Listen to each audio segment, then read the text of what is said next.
First Peter chapter 2, verses 1 through 10. NIV. Therefore rid yourselves of all malice, all deceit, hypocrisy, envy, and slander of every kind.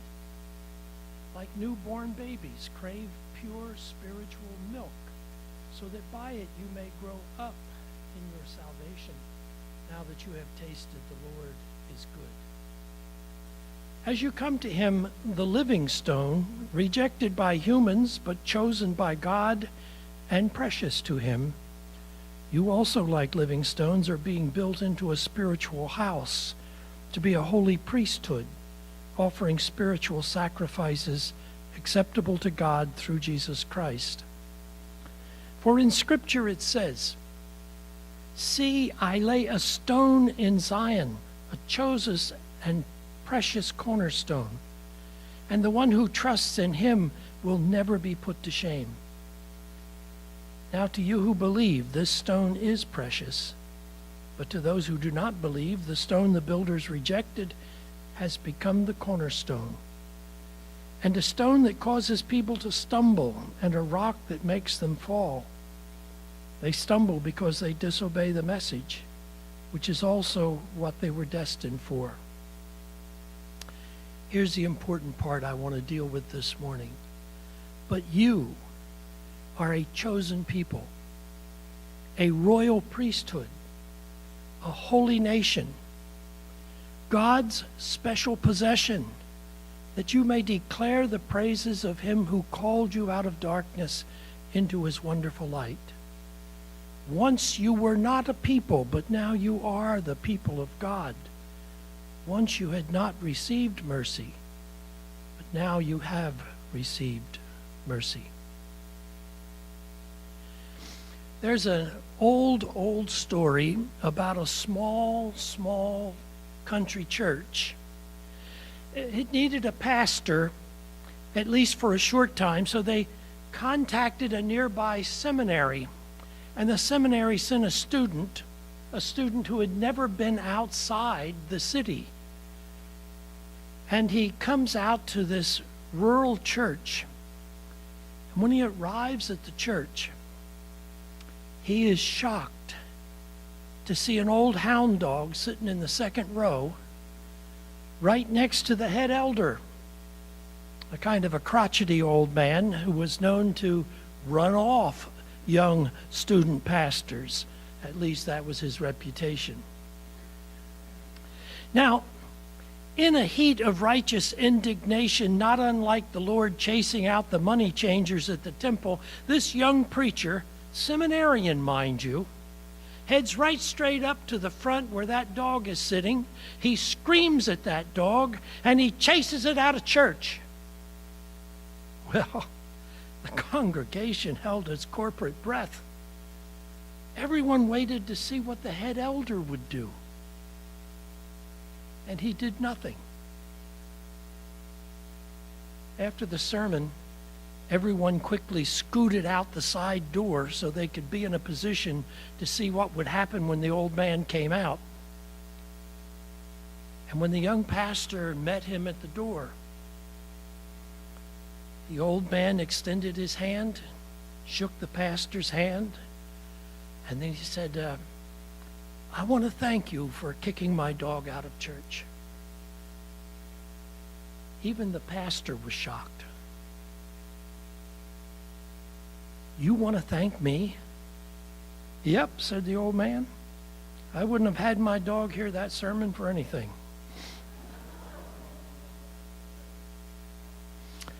Funny story, but churches are sometimes funny places. At times, things happen in churches that aren't so funny. In fact, sometimes they're downright tragic. Churches, believe it or not, can be a disappointment at times, even to God. There used to be a radio program called the Back to God Hour. Now, understand, I come from a radio background. I remember that program well. It was a pre-recorded program, which meant it was syndicated, and it came and all you did was put it on the air. Well, this radio station put that pre-recorded program right after the local church, a local church, did their hour worship service. And it came to the point that the pastor of that local church complained to the management of the station. And this is what he said. The announcer in that studio, as soon as our church service ends, he comes on and says, "You've been listening to the service of worship at Chalmers United Church. Now back to God." I don't want to sound judgmental, but that could probably be said in all honesty after many modern church services. Now, back to God. The church does not always measure up to God's call. Bruce journeyed to Rwanda as a short-term missionary, worked several weeks doing refugee relief. One day he was traveling along the road with his driver, Winston, when the Jeep made a sudden stop at a large open field which had been recently bulldozed. Winston, the driver, departed the vehicle and he asked Bruce if he would come along. They walked to the edge of this field and they stood silently for a few moments. As Bruce studied the field, it soon became apparent that this was not just any field. It was actually a mass grave for hundreds who had been slain in the nightmare of tribal violence. Winston, the driver, at the open field, quietly spoke. "This is the place," he said. He had tears in his eyes. "This is the place where I learned to hate God. I would often come and stand and look out over the hundreds of bodies, the bodies of my people, the bodies of my friends, my family.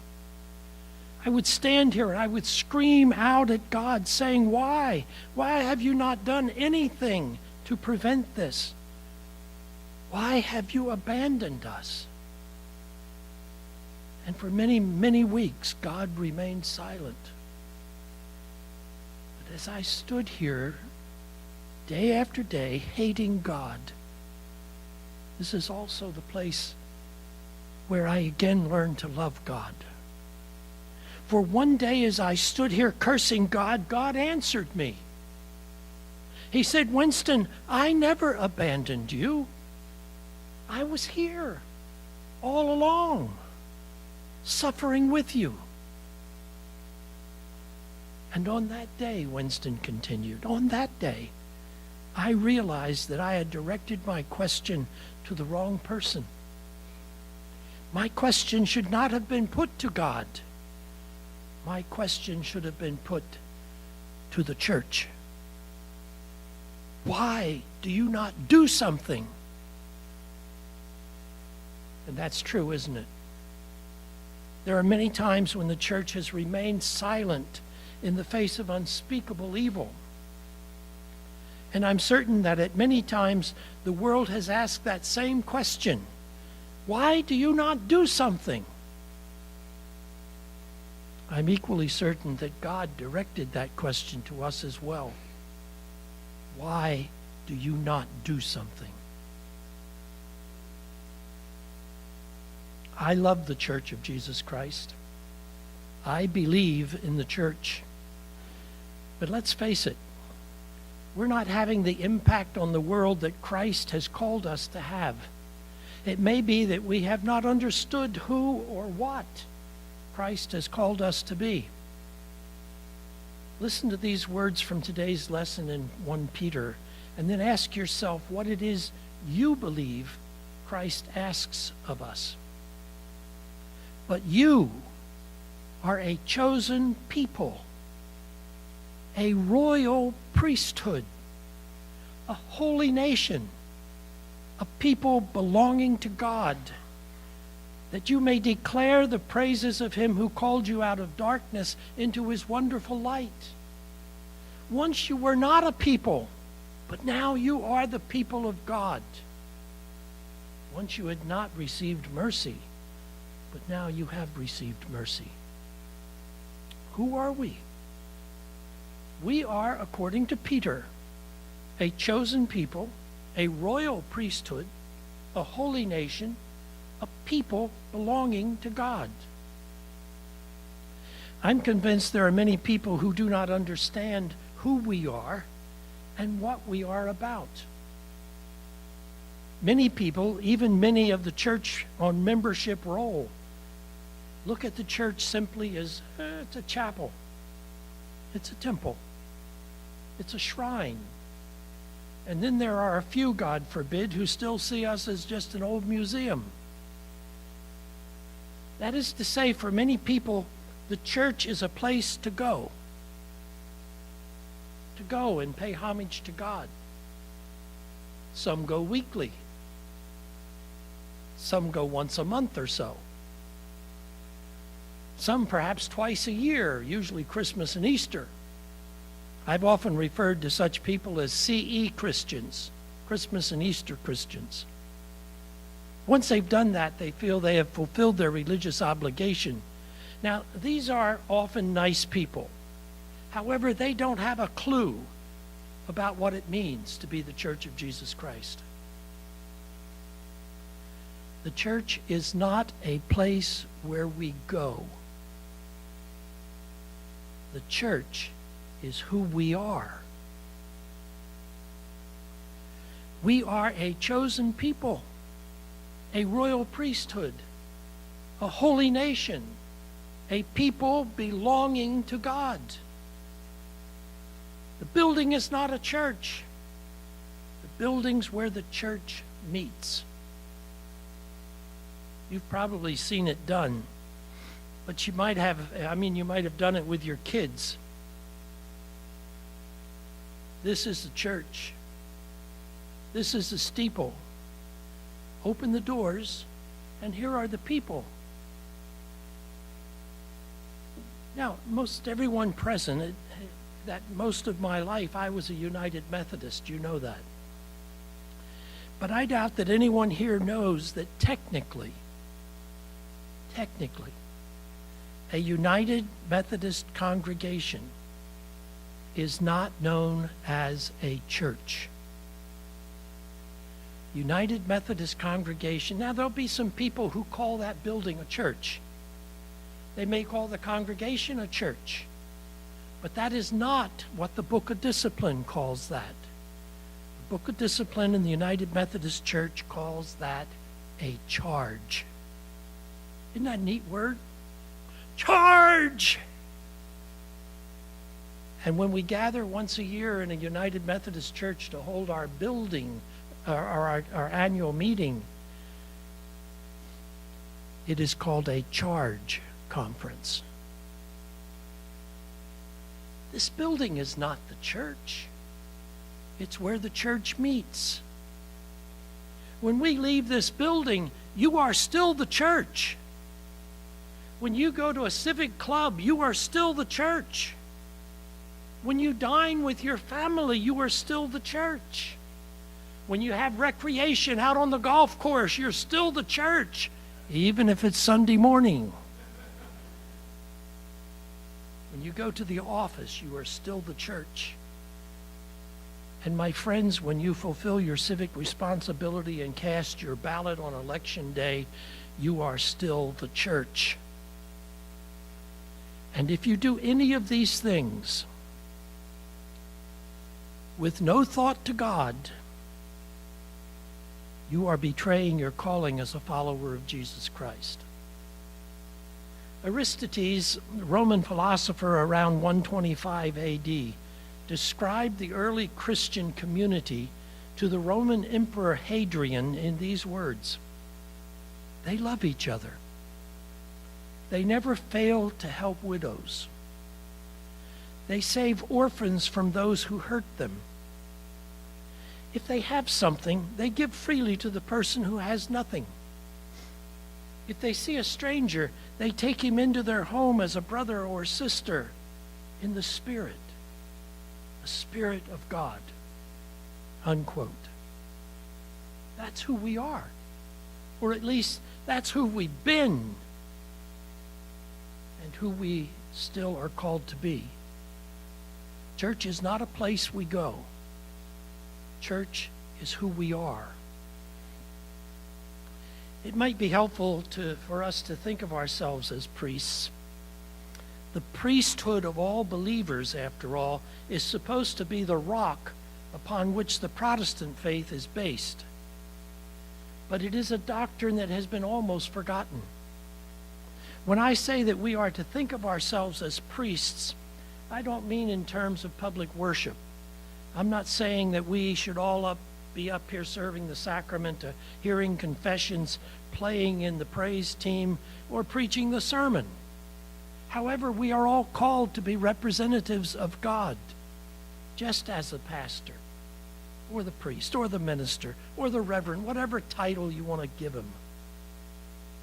We are to minister to one another. Christian believers have a responsibility to one another. The New Testament is very clear about that. Dr. Jim Standiford, a once prominent pastor in San Diego, tells about his father, devoted churchman. His father loved the church, but he was a frequent and severe critic of those with whom he disagreed on church matters. Standiford recalls times when his father chewed out the board of elders. His father could be a very difficult man at times. And then Standiford's grandmother died. And Dr. Standiford's grandmother was one of those matriarchs in the congregation. She was affectionately known to everyone as Mother Standiford. At the end of her funeral service, as Standiford's dad was beginning to walk down the aisle out of the church behind the casket, he collapsed. Two of the very people he had recently publicly criticized came to his side, each taking an arm, lifted him up, and guided him behind the casket out of church. It was at that moment, as a high school junior, that this younger Standiford saw the church in a whole new light and suddenly understood what church was. A demonstration of their love on the part of these two men for his father became Jim Standiford's call to ministry. So who are we? We are priests to one another. Regardless of whether we see eye to eye on things, we have a responsibility for each other. There's actually an old Zulu proverb that goes, when a thorn pierces the foot, the whole body bends over to pull it out. When one person in a community experiences pain, the rest of the community shares its strength with that person in order to ease that pain. That's who we are. We are priests, pastors, clergy, whatever the name you want to choose to call it. We are ministers to one another. We are also called to minister to the world. That is, we are God's representatives to our neighbors, our friends, our co-workers, and to the wider world for whom Christ died. Personally, I'm very particular about Acts 1:8. After you have received the Holy Spirit, you shall be witnesses unto me, both in Jerusalem and Judea, Samaria, the uttermost parts of the world. Now, breaking this verse down into its contemporary setting, we could say our Jerusalem is Hanover, Pennsylvania, and its surrounding areas. Our Judea might be Adams or York County. our Samaria. Now, this one's a little harder to define. I used to think of that as being the black community, but we're getting along a whole lot better with our black brothers and sisters. But it represents any area where people live who are despised. A Jew in Jesus' time would walk miles out of their way to avoid passing through Samaria. So you will have to define what Samaria means for you in this modern age. But we all know what the uttermost parts of the world is all about. I like to pose this formula to help people think about this responsibility. It's not original to me, but something I learned a long time ago. It is an effort to frame our sphere of influence. It's called the Fran principle. Each and every one of us has a sphere of influence because each of us have friends. That's the F in Fran. We have friends. We have relatives. We have associates. We have neighbors. Every one of us falls into one of these concentric bands, concentric circles, if you will, that include friends, relatives, associates, and neighbors. And what I'm telling you this morning is this: if you are the Church of Jesus Christ, you're responsible for that band of concentric circles. You're responsible for your friends, your relatives, associates, and neighbors. Another way of looking at this, particularly in worship, is sometimes called the rule of 10. And I've asked a couple of men to help me with the rule of 10, because I want you to see this graphically designed. One of them has a tape measure, and they're going to stretch it over 10 feet. Now do it out there. Yeah, and show people where they're sitting. Show them what 10 feet look like. Okay? Now, one of you stand here in the front, and one of you go as far back as you can go and show us what 10 feet looks like.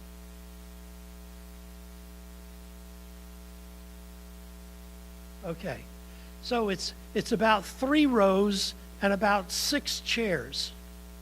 When you sit here on a Sunday morning, you are responsible for every person within that 10 by 10 foot radius. You should know them by name. And as I tell you that, I don't. I'm lousy with names. But you should know them by names. And secondly, if there's one of them in that group that has a need, like a wheelchair or something like that, you should be there to help them with that need. That's the rule of 10. And if there's someone that is a stranger in that group, then you should make sure that they know who else is in that group. Get acquainted. Thank you, gentlemen. Appreciate it. 10 feet isn't all that long, but it can cover a lot of people. I call it the rule of 10, and it can cause people to refer to this evangelical free congregation as a friendly congregation, and might open the door to welcoming a few strange people into our community, a few strangers into our community. They may be strange people, but that's okay. We're going to welcome them anyhow. That was a young lad came home from school. He had something he wanted to show his mother. Mom, we're discovering dinosaurs. Look at what I have. He was enthusiastic. He showed her a picture of a giant dinosaur towering over a 2-story house. And then he asked his mother this difficult question. When did we kill off all the dinosaurs so that we would be able to have safe houses to build and safe places for children to play? Well, replied his mother, we didn't kill off the dinosaurs. And we don't know exactly how they were eliminated. There are scientists who believe that a great ice age came The plants the dinosaurs normally ate were frozen and the dinosaurs starved. Others suggest it was a giant meteorite that caused a great change in the temperature and dinosaurs could not adapt and survive in the cold. Nonetheless, explained the mother, it was the result of tremendous climate change that humans were able to build cities and children were able to play outside safely. It was not the result of a successful hunting campaign. In a similar fashion, the task of the church is not necessarily to slay giant dragons, as much as it is to change the climate so the gospel may flourish. The purpose of the church is to change the spiritual, social, moral, and political climate of our world, so that the kingdoms of this world bear a more striking resemblance to the kingdom of our God. We do this by ministry to individual persons in need, and we do this by a witness of our lives in the world. The church, remember, is not a place we go. The church is who we are. We are a chosen people, a royal priesthood, a holy nation, a people belonging to God. We are to minister to one another.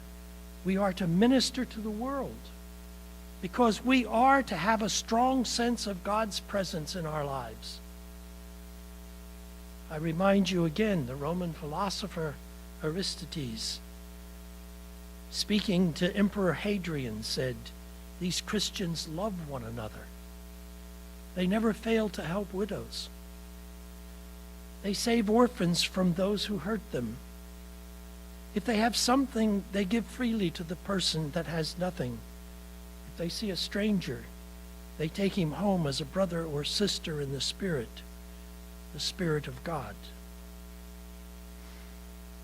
A few weeks after he was elected President of the United States, Ronald Reagan shared with the nation a letter that he had received from an elementary school child somewhere in Iowa. And this is what the child had written to the President of the United States.